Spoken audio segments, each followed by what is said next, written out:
कहते हैं ना, दूध का जला हुआ छाछ को फूंक करके पीता है। तो ऐसा कदम बढ़ाना पड़ता है और उस समय पुत्र को संस्कार दिए जाते हैं जब गर्भ में होता है। और ऐसे बहुत से उदाहरण हैं जो कि गर्भ में बच्चों को संस्कारित किया जाए, चाहे वो माँ अंजना हो, माता मदालसा हो अथवा और कोई हो। ऐसे गर्भावस्था में जब बालक आता है तो उस समय उसको संस्कारित किया जाता है। माँ की विचारधारा, माँ का दर्शन, माँ का स्पर्शन किस प्रकार का होना चाहिए, वेद के अनुकूल होगा तो बच्चा उसके अंदर संस्कार पड़ेंगे, चाहे गर्भ में क्यों न हो। और फिर लोरियां देते समय तो कहीं क्या। ऐसे ही हनुमान जी को माँ अंजना ने योगी बना दिया और योगी आत्मा का आवाहन किया है। ये कोई हंसी खेल वाली बात नहीं है, एक वास्तविकता है। जब व्यक्ति इस तरह से विचार करता है और उन संस्कारों को अपनाता है तो वैसे ही कह करके वैसे ही पुत्र पुत्री को जन्म दे देता है। ये मनुष्य के हाथ में। इसलिए हमने इस बात को इसलिए आपके सामने रखा क्योंकि ये बातें आपको मालूम होना चाहिए और इस तरह से हम समाज का निर्माण करें।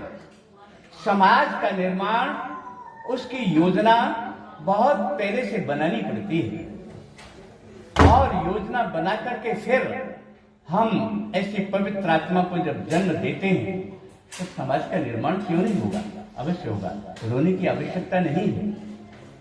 इसलिए मैं पुनः कहना चाहता हूं, ये मनुष्य के हाथ में है कि किन संस्कारों वाली आत्मा को वह जन्म देना चाहते हैं, उन्हीं संस्कारों वाली आत्मा को वह जन्म दे देंगे।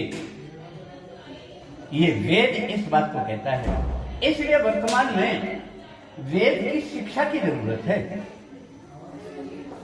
हमें कदम उठाना चाहिए वेद की शिक्षा का।